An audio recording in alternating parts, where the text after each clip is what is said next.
Hello and welcome to the Bestseller Experiment, where we continue to discover what makes a bestseller and inspire you to start, finish and publish your book. I'm Mark DeVoe. And I am Mark Stay, and a big thank you to our sponsors, who are our patrons and academics, without whom this show could not possibly exist. And what a very, very, very special show we have today. We welcome back to the podcast the wonderful Sarah Pinborough. Sarah first appeared on episode 18.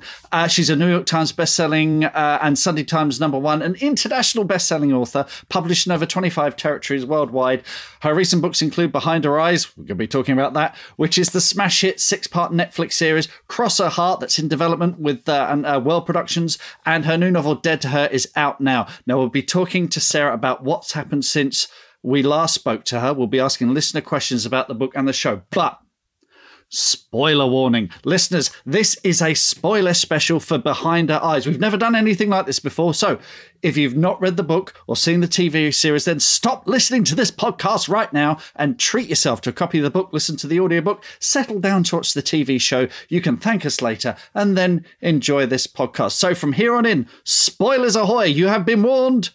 Sarah Pinborough, welcome to the podcast. How are you today? Hello. Thanks for having me back. It seems like only yesterday and yet also a lifetime ago.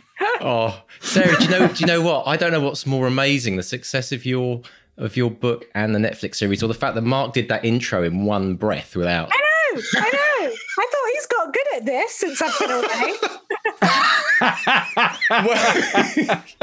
It's so good to have Here you back. Here we go. The insults start early. It started already. Now, Sarah, we decided, we were listening back to the original interview we did with you, like way back in, like, you know, it was right back when we had, you know, we were young and inexperienced and didn't really know what we were doing. But you see, when we had you back before, we had you in the studio, obviously, but we couldn't keep you quiet, so we thought we'd just bring you straight in rather than, you know, doing our usual 10 minutes. We had a lot of wine as well, if I remember correctly. I remember that. There was a lot of wine. Yeah. In fact, I was very jealous because I was in Canada. You were. And I was watching you drinking, but then it was 9 a.m. in the morning for me. So I guess, you know, how are you doing? Like, you've been on quite the journey since we last talked about. Have you caught up with things yet? Yeah, I mean, it's weird, isn't it? I think because I'm just naturally cynical and miserable, I am constantly ready for everything to fall apart. So you still look at everybody else like they're successful and that you're not, if you know what I mean. But then the me of 10 years ago would slap me around the face and say, you know, you've had luck and success that people would dream of. But you still kind of look and think, oh God, is it, you know, I want to be established, whatever that means. And I'm sure even the established people worry about staying, you know, it's endless, isn't it, this job? So, but no, in many ways, it has been fabulous. And, you know, it's Behind Her Eyes, obviously did so well. And, you know, everything seems to be going swimmingly. Dead to Her's in with Amazon. So it's all, you know, like, yeah, it's all pretty good. You know, it'd be nice if we could go out and maybe have a beer or eat in a restaurant, which is something I read about in a fantasy novel once. I think I've When we last spoke to you, it was all just happening. I think you'd just done the Netflix deal. The book was about to come out. Yeah. How has it all panned out since then? Because sometimes, you know, TV things can be optioned. They can go into development and then go absolutely nowhere or go around in circles. What was the journey like for you? Well, there were some comedy moments on the way because Left Bank, who I sold it to, they're really great. And I hadn't really wanted to sell it to them to start with until I met them all. And then I was like, these guys are amazing. And so they took it out to places like the BBC, who wanted to change the ending. Yeah, because, you know, that's not the whole point of the story. So they were like, no thanks, but no thanks. And then it was just this wonderful kind of coming together of things where Netflix in America were reading the book and they wanted the woman over there, Danielle, who was produced it. She really wanted the rights. And then someone said, no, they've already gone. And when the person told her that it was Left Bank who had the rights, of course, they make The Crown together, Left Bank and Netflix. So they already have this amazing, you know, thing. So they were like, okay, well, we'll make it together. So that was all great. And then there was a couple of kind of trying to find the right writer.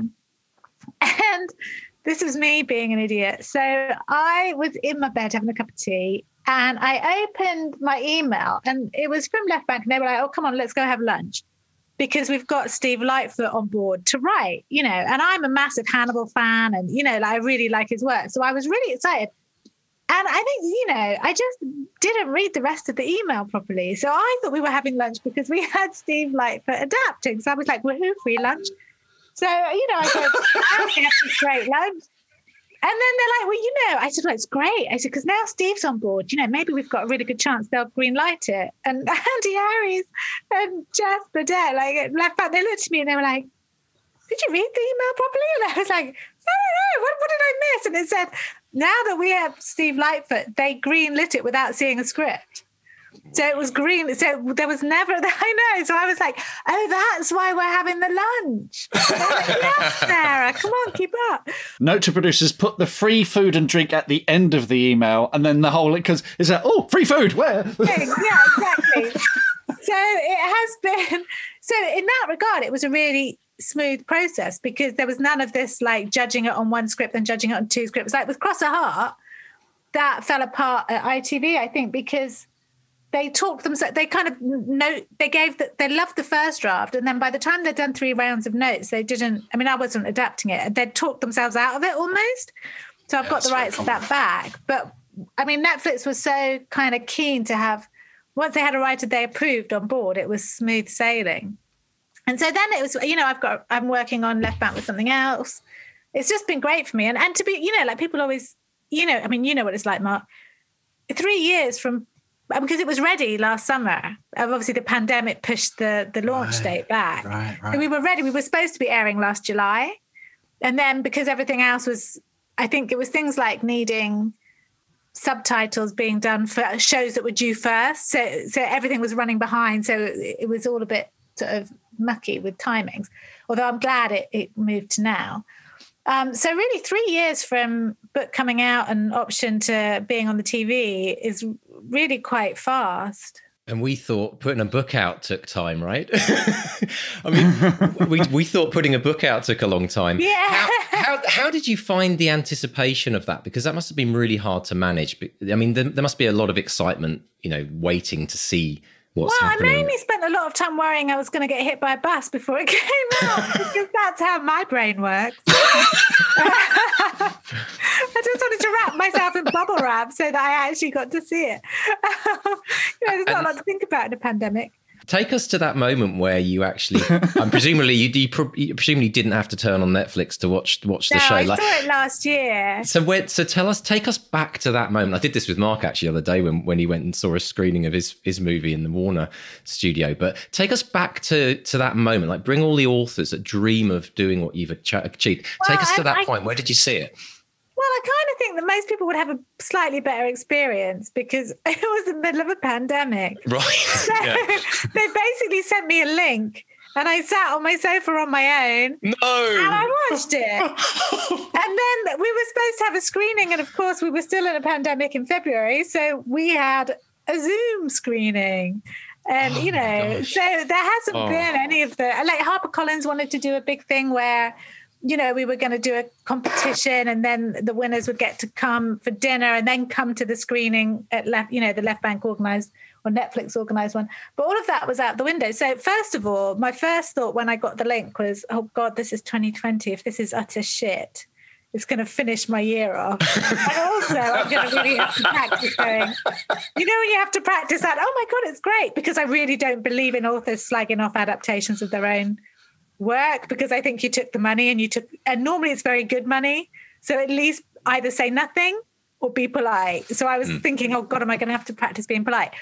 But no, I really loved it. So I watched it twice over in the first week. And then I got Jess, the producer, to send me a track listing. So I had the playlist of all the music because I thought the music was great. Yeah, the music's brilliant. And then when it came out on Netflix, obviously being the egocentric person I am, my original plan way back when was, we've got a pub which has got this big back room, and I thought, maybe I could hire that room and get a screen and we could, have one episode and then have like drinks and food and then have another episode, then have a party, and it would be great and everybody would tell me I'm amazing. And what happened in the end was I went round my mum's because that's my bubble, and we had a bucket of KFC And I made her watch the whole thing. Now tell us, did your mum watch it, or was she like commenting all the way through? Oh no! See, now my mum has read the book. Right? Okay. Now, my mum is 80, so my sister lives with my mum. So there's me, my sister, and my mum. And first of all, now, I mean, like my mum, and to put it in context, my mum has only ever had sex with my dad. You know, like there was never. I mean, to the point she has said that she occasionally wishes she'd tried some other people, as you do. Is this TMI, Sarah? My dad said, "Now you can go for it, Mum. You're 80, but give it your best shot." Oh no, this story gets worse. So me and my sister are sitting there watching it, and the sex scene comes up with David and Adele, where they're having some face-to-face shagging, and she says she loves him, and then he flips her over so he can carry on. So he's doing her from behind. And there's this long pause. And I don't think it's any more comfortable watching sex with your parents when you're nearly 50 as when, you know, like when you're young.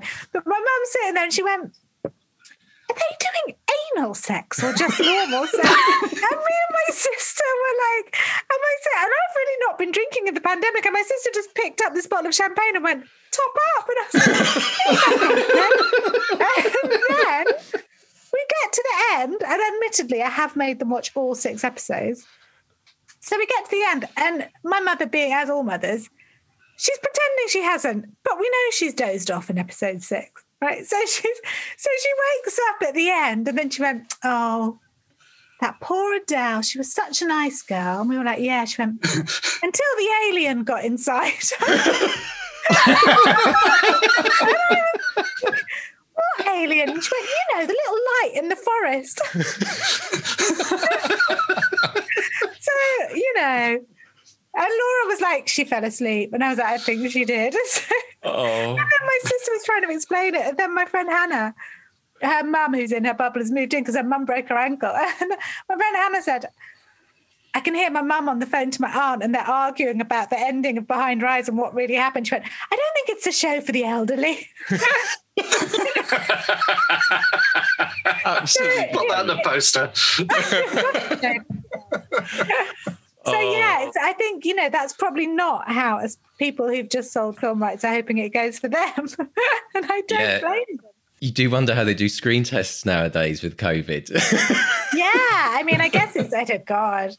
Yeah. That is kind of awkward though. I mean, it's one thing, like, you know, when I was young, I think I watched Basic Instinct when I was about 16. It was late night ITV. And of course, you know, absolutely, like, mum or dad walked in right when the scene was happening. And I felt, you know, it's just everyone's been there. But to watch your own show where may have even written the scenes, that must be a bit awkward. It was a very faithful adaptation. So I did write those scenes. Yeah. And I wanted to say, actually, Mum, in the book it was anal, but it probably isn't in the show. I thought, no, let's just leave that alone. Let's just pop that to one. Let's park that. Oh, my goodness. That's brilliant. Well, you know, at least they've left it up to the viewer's imagination. I mean, you know, maybe there should be a debate on the Facebook page, Mark, about. It's a kind of it's a litmus test, isn't it? It tells you more about the viewer. Listen, we've got some listener questions, Sarah. Switched off now. They're probably like, Jesus Christ, what is this? They're mad in lockdown. We got one from Rob Gibson, and he says, "How involved was Sarah in the adaptation process?" Now, I did notice that you got a consultant credit. So were you there sort of on standby to chip in if they can figure something out? Consultant credit. Let's get brutal about how all this works. A consultant credit gets you $5,000 extra. So your agent pushes for a consultant credit. And it just make a note of that. Just make a note of that. Make sure you get that. So yeah, but it does mean if there is a query, obviously you answer it. But I literally had nothing to do with the adaptation at all. They asked me when the first episode was written, they said, "Did I want to read it?" And I said, no. I mean, I went to the read through, but that was just for the fun of it. You know, wasn't at all. But because I kind of think once you sell, unless you're doing the adaptation yourself, step away. Nobody wants the author looking over their shoulder going, "Oh, I don't think you did that quite right." Because also, most authors are not screenwriters. So most authors don't understand the differences between screen and even if you do screenwriting, you've not been hired on this job, so sit yourself back down. That's my take on it.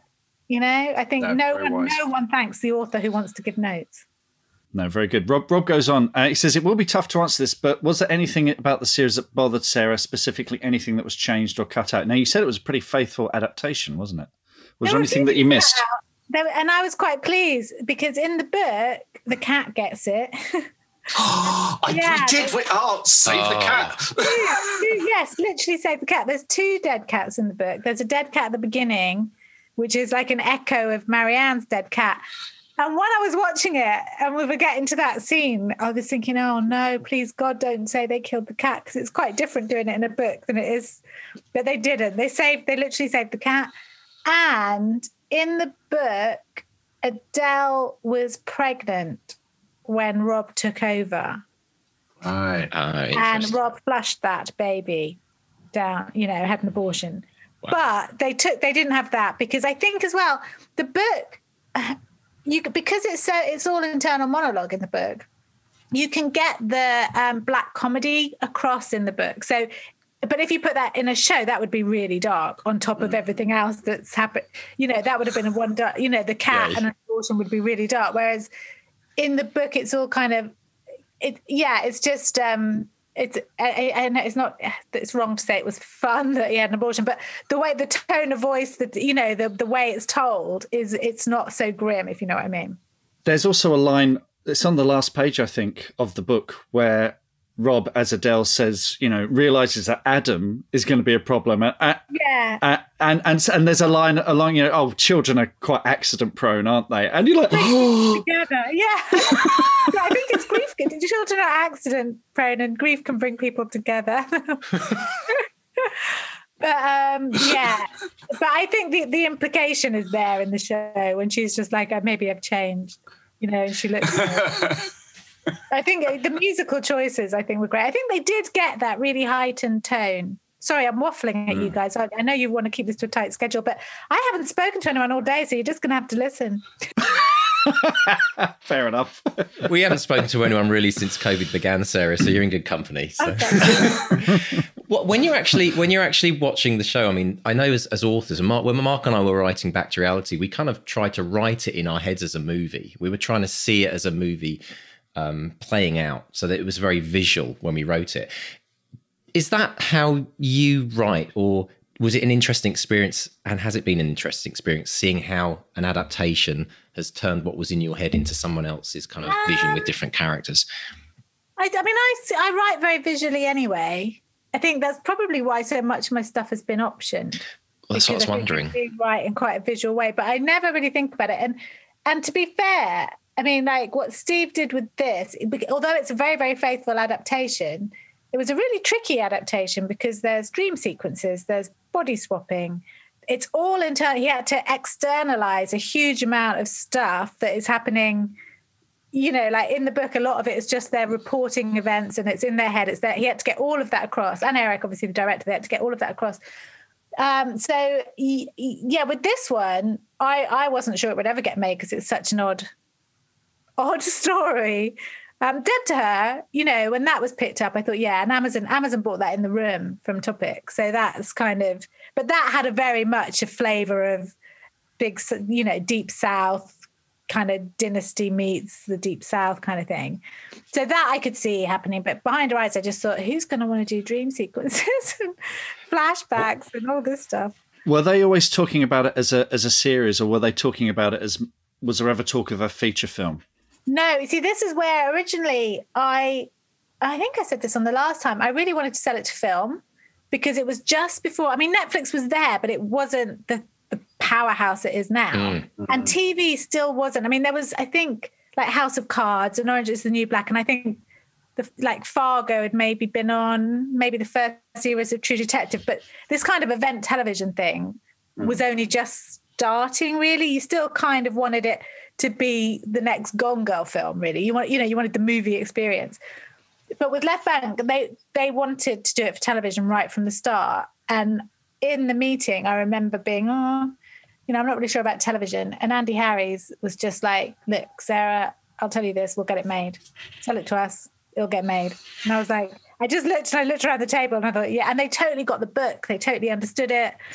And then anyone I mentioned to in TV afterwards, I was like, oh, who's got it? I was like, oh, left bank. They go, oh, yeah, that'll get made. So, that's such a slick outfit. Yeah. You know? This might be a question for Steve, but every episode was released on day one, whereas Disney Plus tend to be, because they simply haven't got the content, are releasing their shows one a week. And it seems that each of those shows has a massive cliffhanger. So did it affect the writing of the episodes, knowing that it was going to be available on one day, knowing that people would most likely binge episodes, go straight from one to the other? Well, I think that's really important with the next Netflix algorithms, because they want to know how many people are binging. They don't care. You can click on it. If you don't watch all of it, they don't care. So it's kind of like the figures matter for the whole thing. So you still have to have the cliffhanger, because you've got to have enough of a cliffhanger to make people want to click onto the next one and the next one and the next one. So, like at the end of episode 1 where they meet and you get that moment where Adele gives Louise the up and down, you're like, oh, hello, what's going to happen now? So it doesn't have to be a big, I think what I really loved about what they did, which some people didn't like, viewers, but for me, what I really loved is it is quite a slow burn novel. The start of it is quite slow burn, and they kept that slow burn, which I think is really important. If you're leading people into something that's really quite batshit, you want to really settle the world before you take them down a kind of crazy path. Yeah. It was kind of interesting having watched it. It was kind of, watching, I kind of noticed some things were going on that I couldn't quite make sense of, and there wasn't enough clues to make it, oh yeah, that's absolutely what's going on. But when it happened, the thing that I've absolutely loved, I mean, the hashtag on Twitter has just been it's been my month, because reporters, journalists don't always like stuff, and they certainly didn't like this to start with until they realized everyone else did, and then they started to slowly shift their article tone.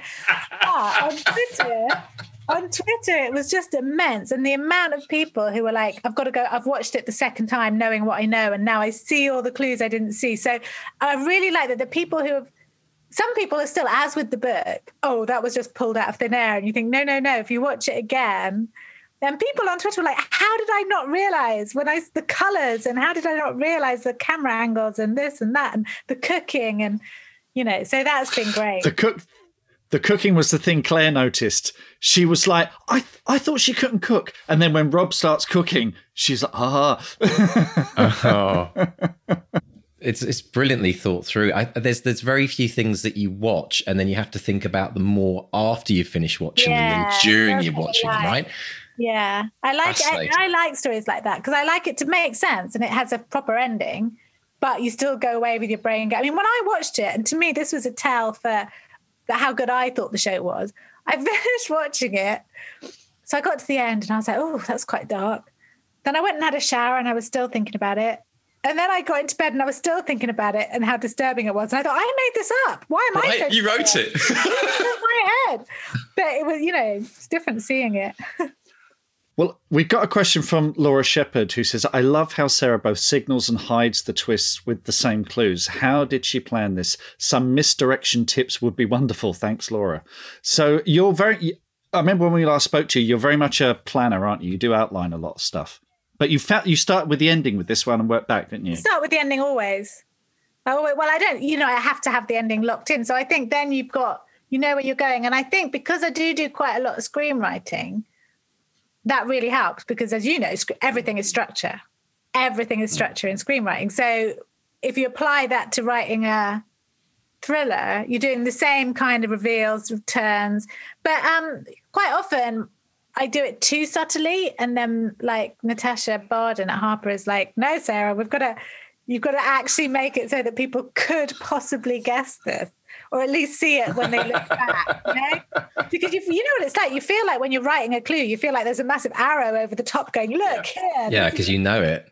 There's a real sweet spot though, isn't there? There's a real skill in knowing where you're not too subtle, but you're not too obvious. And that's the skill, I think, in it. Not the things you plan. Those are often the things that come as you're writing, and you think, oh, actually, if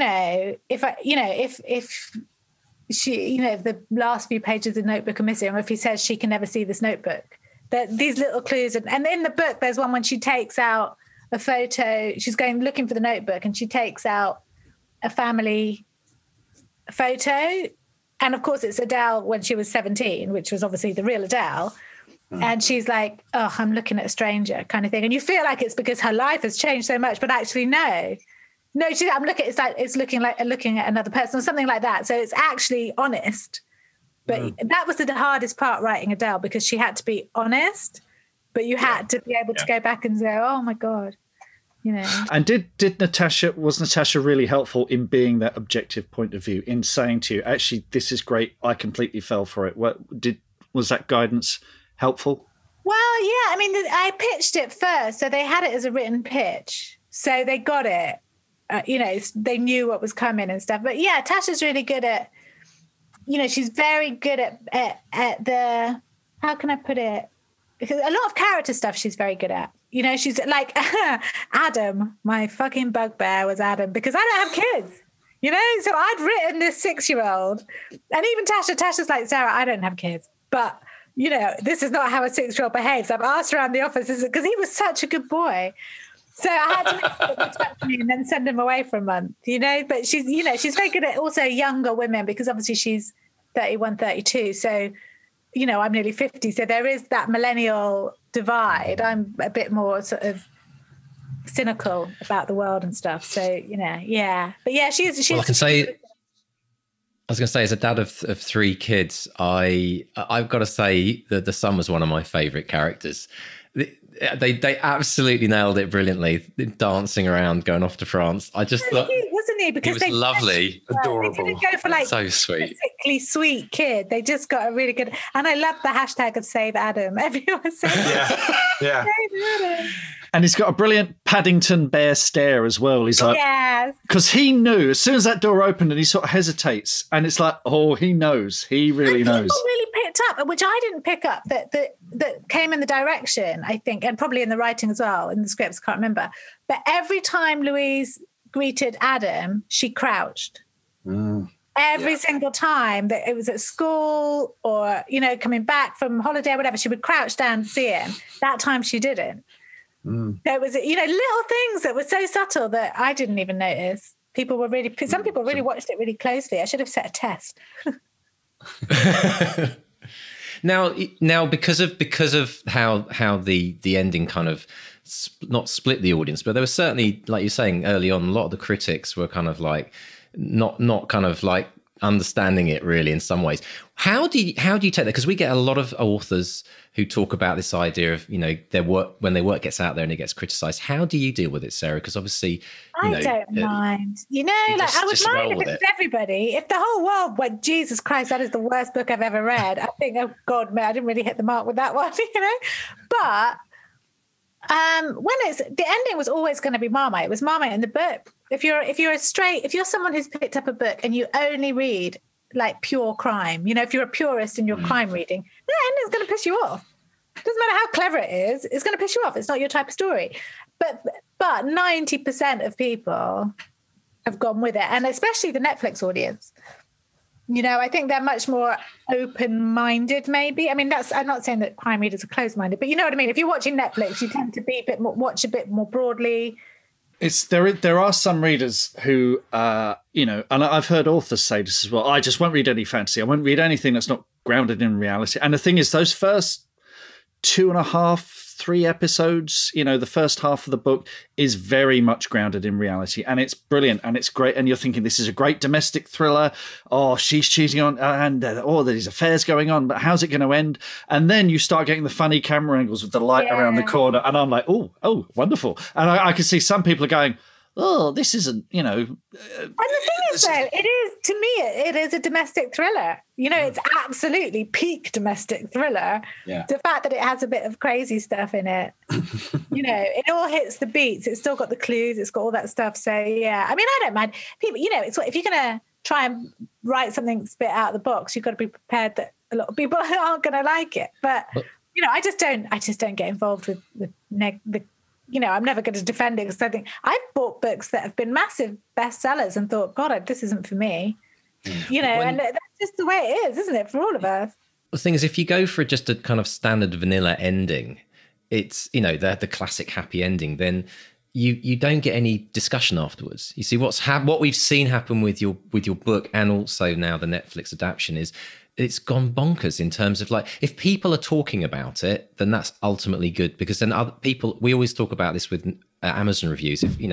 If somebody gives yourself a 1-star Amazon review, then people often want to make up their own mind and think, well, there's a lot of people saying it's great. This person thinks it's rubbish. I'm going to make up my own view. And then they watch it. That's like 1 and 5 stars was on Amazon for Behind Rides. And I said it to Jess before it came out. I said to Jess, there are going to be people who hate this show because it's bonkers, and they'll either not get with it, or they'll be a little bit staid. And, there might be reviewers who like something a bit more intellectual or whatever. And she was like, I'm not sure I can cope with people not liking it. I said, no, it's good. It's because the people who love it and the people who hate it will talk about it. They'll all want to talk about it. And we were number 1 in the UK for nearly 3 weeks. What are your writing dreams? Finishing that book, quitting the day job, becoming a best-selling author? Well, over 4 years, we've studied the advice of over 300 best-selling authors who've collectively sold over 500 million books. And we are excited to announce the Bestseller Academy. If you're ready to take your writing to the next level with accountability, craft, and coaching, your bestseller dreams are now only a click away. To find out more and apply, visit bestsellerexperiment.com/academy. That's bestsellerexperiment.com/academy.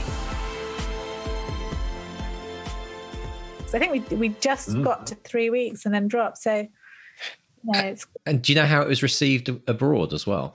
Yes, we've done. I think there's a website called Flix Patrol where you can track where it is in each country. And there was one point, I think we were about 70 out of 90 something countries. We were number 1. Wow.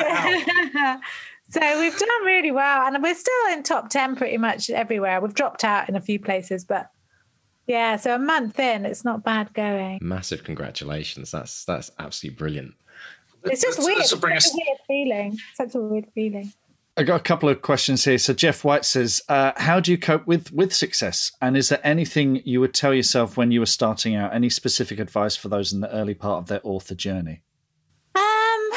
Just keep writing and don't get caught up in all the bollocks on Twitter. And, to be honest, all that other writer stuff. And, you look and you see everyone's telling everyone how to write. And it's like, just do your own thing. And remember, there are people out there who have massive careers that literally don't go on social media. You don't have to be in a clique. It's great. Go along to festivals, meet people, have a drink, have a laugh, have a conversation, but do not judge yourself by other people's standards. Don't get competitive with other writers. It's a waste of time. Basically, just crack on with it. It's not brain surgery. If you get it wrong. We got a question from Denise Ganley. Denise Ganley says, what kind of pep talks have you given yourself, or have others given you in your writing career? But, like you're saying, there's... Well, no, there are some good ones there, because my friend Charlotte, who lives up the road from me, and, my local friends, obviously they knew me when I was teaching and when I was first starting out writing. And when I bitch and moan about my career and worrying about stuff, she's like, Sarah, do you remember when that first horror novel came out that you got paid $2,000 for and you were so happy? Try and channel a little bit of that sometimes. I'm like, okay. The thing is, the people who are full of fear all the time, it's this awful irony. If you don't really enjoy your success, it'll probably make you more successful. I think there's truth in that, because I think what can happen is it can go to your head and you can get really complacent, and then you can lose your mojo as a creative force. I've seen that happen. That at all. That's the absolute opposite of me. I think I'm constantly, what next? What next? What next? Yeah. What next? So it's never, I'm always worrying about the next thing. And I think if you stop, all that's left is the void. So, what next? I like to have like 4 or 5 things on the go at once. Be working 7 days. And so what, having seen the success of the show now and the book, how does it inspire you in terms of what you want to work on next? Well, I've been quite lucky in that, the success of the show has been helpful, but before the show, I'd already, I did a pilot episode script, which sort of has gone around Hollywood and got me loads of meetings. And I'm writing a film for Village Roadshow in America. I've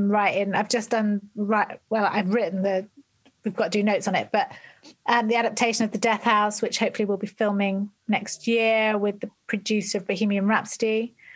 And we've got a really good dynamic, and we want to do some more films together. I've been having meetings with everybody. I've got a few. So I really am enjoying the screenwriting. I'm really enjoying that. In a lot of ways, awful as it is to say, more than book. I mean, I've just handed in yesterday my 27th book. Yeah, 26th book in 15 years. So, it's a lot of books. So I do want to write more books, but I think I don't necessarily want to. I say this, and now I'll probably have a thriller idea, but I said ages ago that the point to myself, and actually to anybody, the point of having money in the bank is that you can write what you want to write. Whether that means you only sell 10,000 books instead of 250,000 books, that's a choice you've got to make. But, I think what's the point I don't think I could be a thriller a year writer, because I think to be a thriller a year writer, you have to just write that thriller. I don't think there's space to write other I like to write a film. I like to write this. I like sci-fi. I like horror, missing ghost stories, all this stuff. And so I've never been very good at being in one genre box, as Mark knows from our Gallant days, it's, I like to do something here and something there. So I'm feeling like, and I think the pandemic has probably made quite a lot of us reflect on what we actually want to be doing with our time, and what's the point of doing a job that most people would cut their arm off to work from home doing something that they actually really love doing. Why make yourself miserable writing types of books that maybe you want to have a break from, or do something different? So I'm really enjoying, it's a long way around of saying I still want to write books, but I'm really, really liking the feeling of a new door opening. Well, this is it's what Gillian Flynn did after Gone Girl, wasn't it? Yeah, I mean, exactly. David Fincher, I mean, why not? Have and the thing is, books for me are my happy place. They're where I get to do whatever I want. Whereas with TV and films, a lot of compromise, it's a different kind of thing. There's a lot of collaboration, which I enjoy as well. And mixing up the two is just wonderful. And I don't know about you, Mark, but I don't trust books. As in, like, the career is so hard. I mean, obviously it's really hard in film and TV, but you can write. So Death House might never get made. I think it will. Might never get made. I've already been paid a fuck ton of money. You know what I mean? It's sort of like the money is really good because you have to collaborate and you have to take notes. You have to, especially if you're getting American money. English money, not so great. American money, brilliant. Thank you very much. Yeah, no. The WGA deals in America for screenwriters. You can actually have a very healthy career and never get anything made. Be well respected, and so the books are great for getting your work actually made, but it can feel a bit like. It's so hard to get in that top 10, and it's so hard to get in the supermarket. It's so hard to get a profile, and then it's so easy to slip down. You can see why I'm so fucking miserable, can't you? I can't just think, "Whoa, I'm doing really well. This is great." Actually, I was walking my dog the other lunchtime, and as you can tell, I'm very much a scruffy person. And I walked past a woman's house in my street around the corner.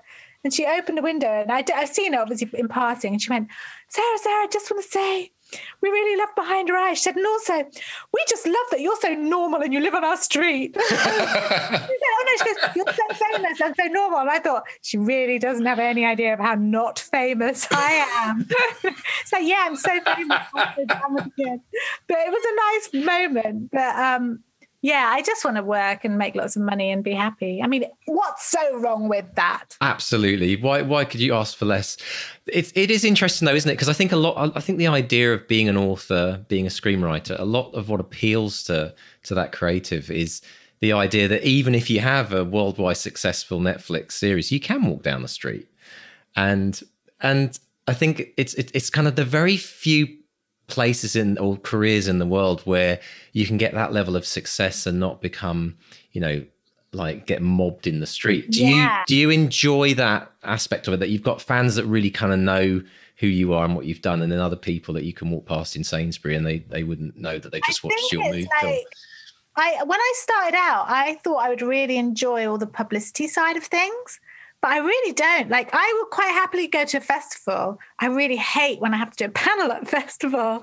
You know, I just don't know why. I just find it, and the more I do, the more invasive I find it. Even though I'm so open when I talk, maybe it's because I'm so open when I talk, that I actually come away and think, oh, I feel like, you know, and then people think they know you and you think, well, you don't actually know me. I've done a panel and, you know, so I find as I've got older, I like my privacy a bit better, and it's why I'm really glad I moved back to my hometown and I've got all my friends that are not writing related, not, you know, like they're nothing to do with the industry. As much as I used to love living in London, everybody I knew there was to do with books or TV or film. So you're never off, you can never turn off. But yeah, I do. I think I was talking, you know, not heavy name drop, but I was talking to Richard Osman about it ages ago, like, because I used to live in Chiswick and he lived in Chiswick and he knows friends of mine. So we'd gone and we were smashed in a bar. And I was like, God, I am so rude sometimes in an awful way. You know, when you're in a bad mood and you go into like a newsagent and they say, you know, someone barges into you or something. And I have this, I think we all have it. Then you come out and hate yourself, but you kind of go, oh, you know, middle-aged woman, really rude in me comes out. And I think, God, if you were famous and people knew who you were, you could never, ever, ever do that without your name being mud around town forever. So I think people in my town just, I think they just used to think I was a jobless tramp. And now they just think I'm creative. I've got a question from, a couple of questions. The second one is about TED. First one is, if you were starting out now and hitting a wall of oh, there's Ted. That's it. Show over. We've peaked. Not looking impressed. He hates Zoom. He's like, ugh. Oh, bless him. If you were hitting a wall of rejections, would you consider self-publishing now? I mean, is that something, you know, yeah, I mean, it's interesting, isn't it? Because I have talked to people about this. I mean, self-publishing now is very different to how self-publishing was even like 5 or 6 years ago. But I still think it's not, I think for the majority of people, like the vast majority, it's never going to be a money spinner. You know, it's never going to get you a massive readership. I mean, I know it does. I know there's always exceptions to the rule, but the rule, I mean, I really don't know. I probably would. It's because my mentality about self-publishing would probably be different. But for me, I'm like, just write a different book and send it out. And I still think when I look at the people who've successfully self-published, I think James Oswald started out self-published, didn't he? If I got that right. Was it yes, I think he did. Yeah. I think he did. Yeah. But everyone I know that, and I think there was a female crime writer, I can't remember her name, who I don't want to name the wrong writer, but there was another one who did a panel with him on it. But they all go traditional when they're successful, you know. So they all go for the traditional deal. Majority go for a traditional deal. So I don't know. It's not something I think about anymore. No. The self-publishing. I mean, but I know that I still have a snootiness about it as much as I shouldn't. I do, because if there's a local like writing festival and they go, oh, this person is, you know, local author, blah, blah, blah, and I look and go, oh yeah, self-published. And unless I click on it and read something and think, oh, actually, that's quite a good book, the majority you think, well, that doesn't mean anything. Anyone can whack something up on Amazon and be a published author. So yeah, I still have that kind of, which is wrong. But I'm a middle-aged lady with I think it's one. It's definitely come of age, and you have got a top tier who are absolutely fantastic. You know, and you look at someone like L.J. Ross, who has done incredibly well and started her own publishing imprint. But they are that, yeah, and you have to get professional covers and professional editors and treat it like a business. Yeah, that I consider that to be a different level. But there's very few people, and there's very few people who can do both things. Like write a really good book and successfully publish a really good book. Yeah. Because that whole thing, I remember doing a panel with Steve Mosby and we were so shit at pimping our own books. We just started to sell each other's. Like I said, oh, the thing I loved about your book, Steve, is blah, blah, blah, blah, blah. And he said, and what I loved about your book, because we just were like, oh, don't buy my book, it's shit, buy his book. Because you have to have that. You have to have that sheer confidence in your product as well. It's something we've noticed in over 300 and whatever episodes of the podcast is that the indie authors are brilliant at pitching it in one paragraph, whereas traditionally published are like, well, it's about this thing, and then there's a thing. Oh, and I forgot that thing there. You know, so yeah, they are very good at that. Well, second question from Ed is, has Ted rolled in any fox shite recently, and why do they do this? Every fucking day at the moment. We've got the hose of shame. Every day. And it's all literally, I turn around, he's fine, turn around again, smeared in the brown shit. And it's that horrible kind of dark brown, tarry. And then he's like, yeah, okay, I'll take the hose of shame. It was worth it. But it doesn't matter how much fox poo shampoo you put on them, they still stink. Do you know what, Sarah? You need to move to Vancouver Island. We don't have foxes here. It's quite extreme, though, isn't it? So really? It is a bit extreme, just to get away from the smell, for sure. Now, we often ask our listeners actually about something called dream declaration. We always want to get people to kind of like state what their kind of big goal is. We've never asked an author, and I'm wondering what would you like to achieve? Have you still got anything on your kind of? Do you even have a wish list, dream list? Oh, God, yeah. Okay, what's the biggies? Go on.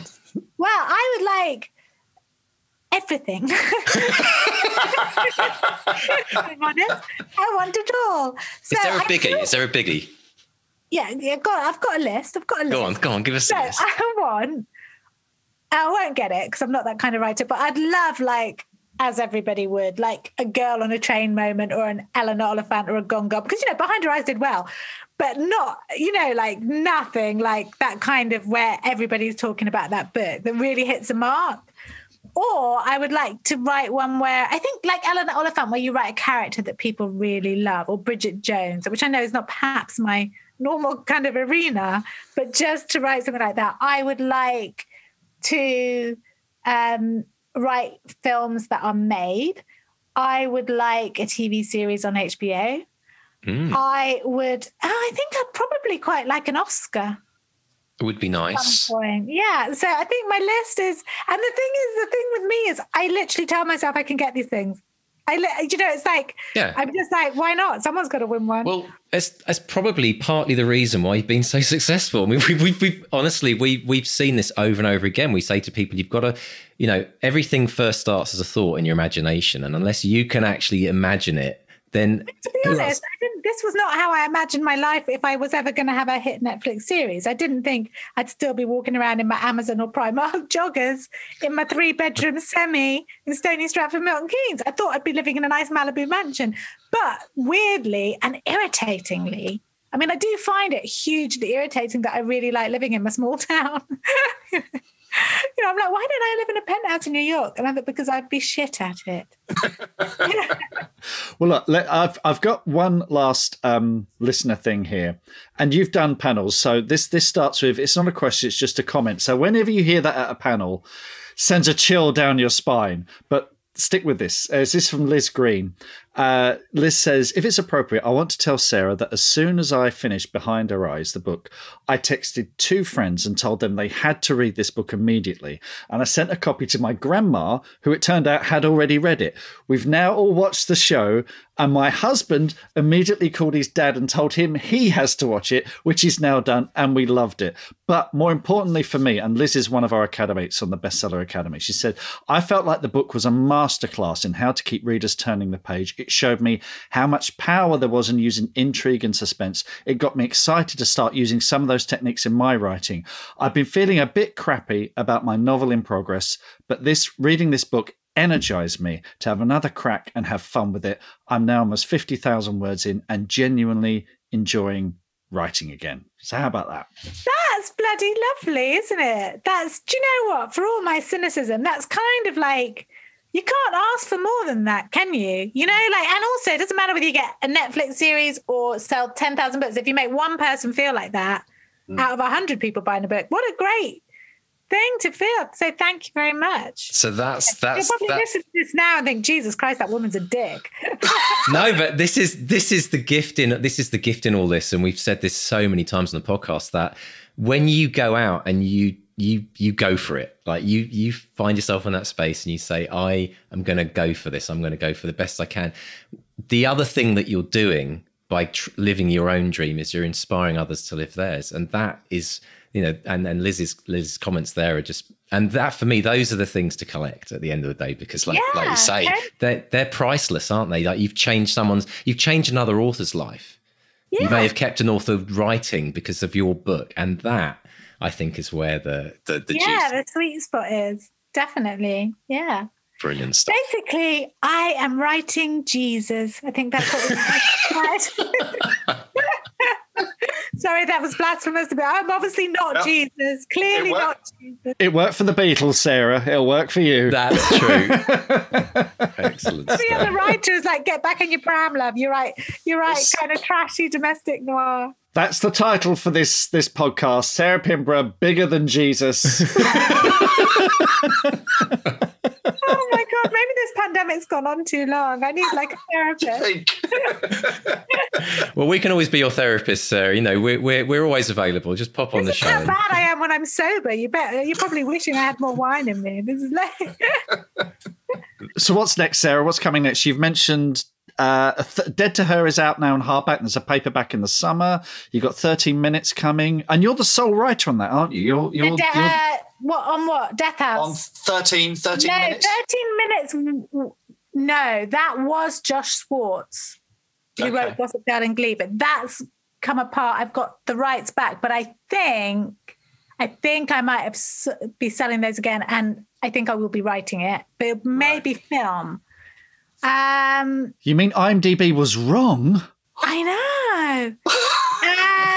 I'm in a writer's room for a show I can't talk about for Amazon. I've obviously got this Village Roadshow space film to write, which I'm quite looking forward to writing a thriller in space. What else am I doing? Oh yeah, another film adaptation I might be doing. I've just handed a book in.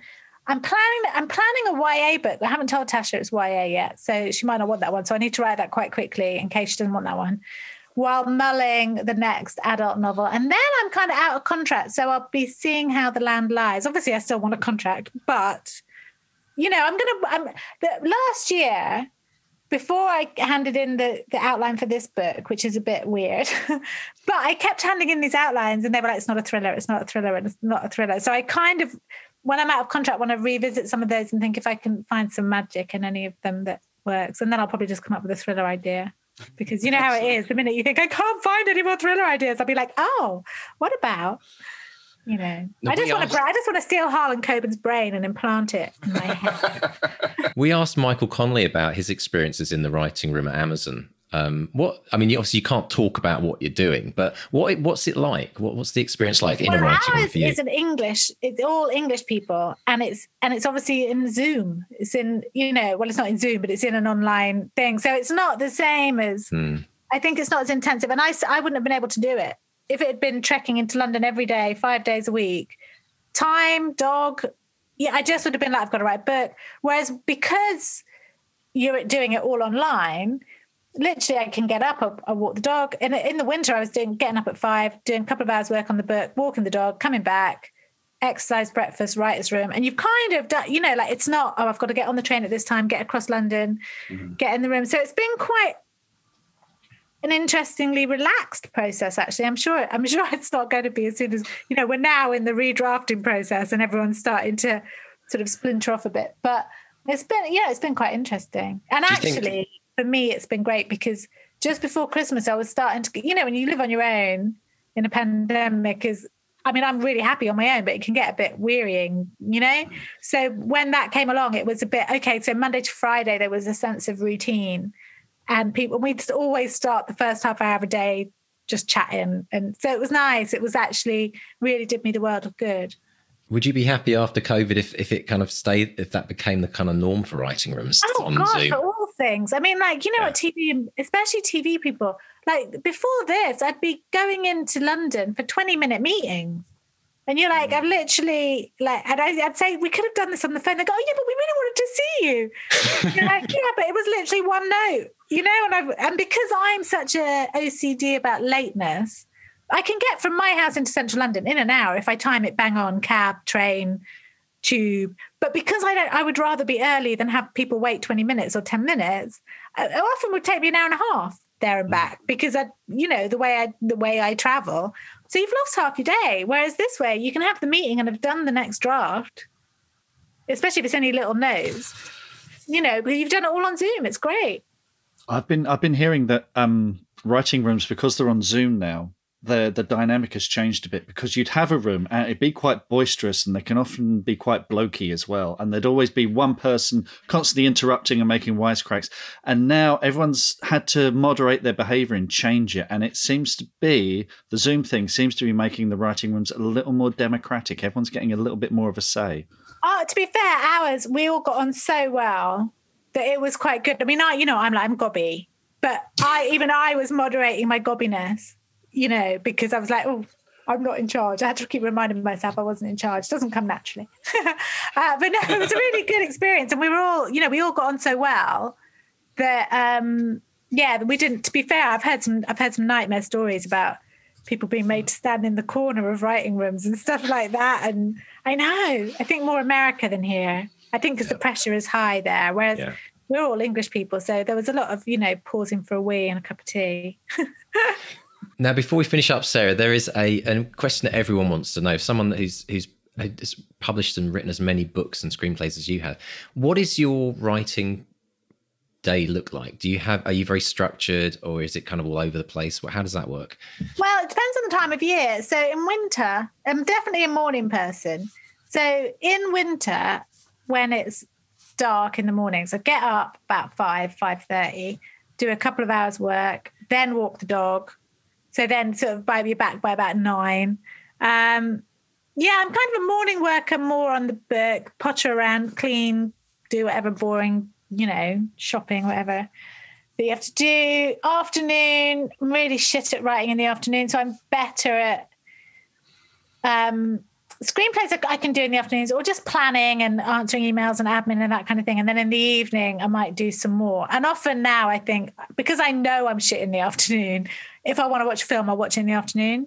Okay. And then about 5, whatever, because I'm like a fucking granny. I have my tea at about 4 o'clock. Live on my own. I eat when I'm hungry. You get up at 5, 4 o'clock's dinner time. Well, that's late for dinner if you get up that early. And actually, you eat a lot less if you think, right, I'm really starving, I'm going to have my main meal. Because if I had to go for dinner with someone, I end up having 2 dinners, because I have my dinner because I'm fucking starving. Then I have to go out for dinner and have another dinner.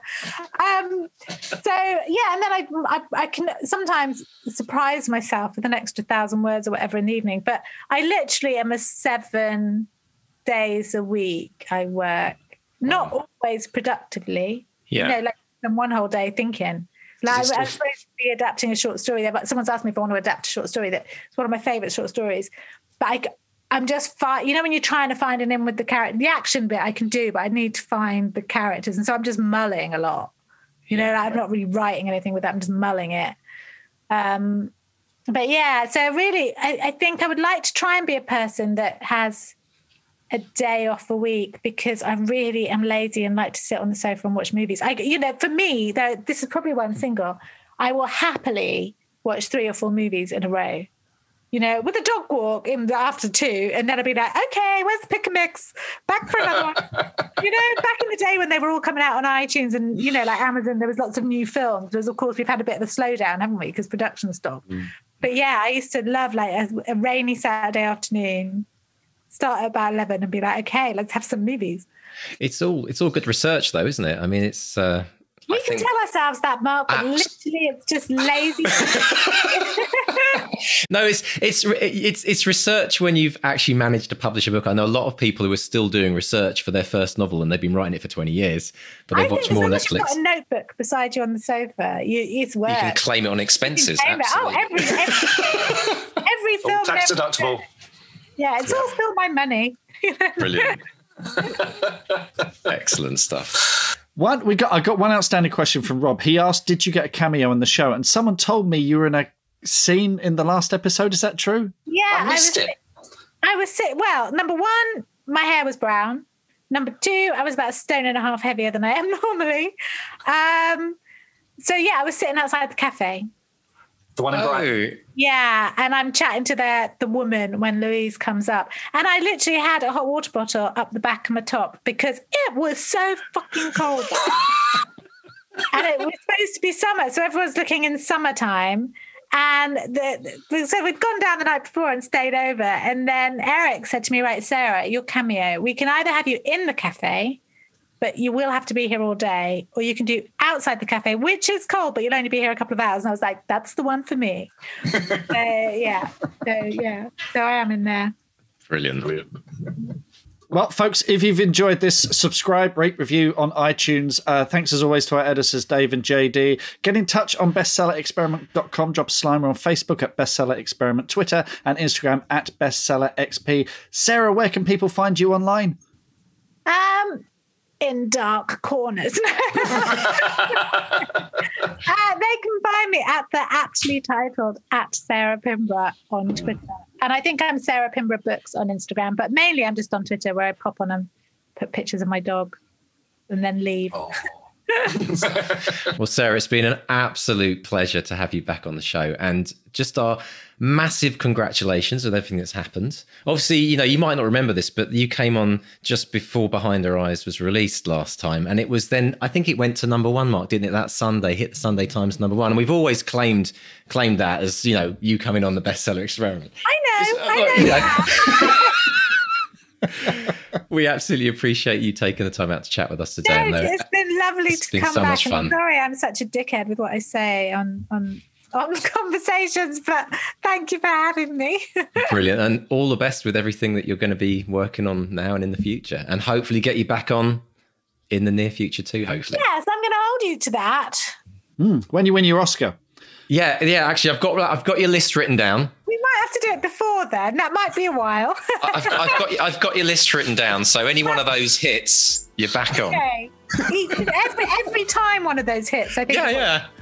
I'm looking forward to the HBO series. Yeah. Right, it's 6 o'clock and we're keeping you from your dinner. So I already had it. I had it before. I wasn't going to wait till after. I had it at 4. Watching a place. Brilliant. Because I've literally walked into everybody's nan. Excellent stuff. Well, Sarah, thank you so much. Have a brilliant rest of the week. And it's a goodbye from Mark 1. And goodbye from Mark 2. Goodbye. Bye.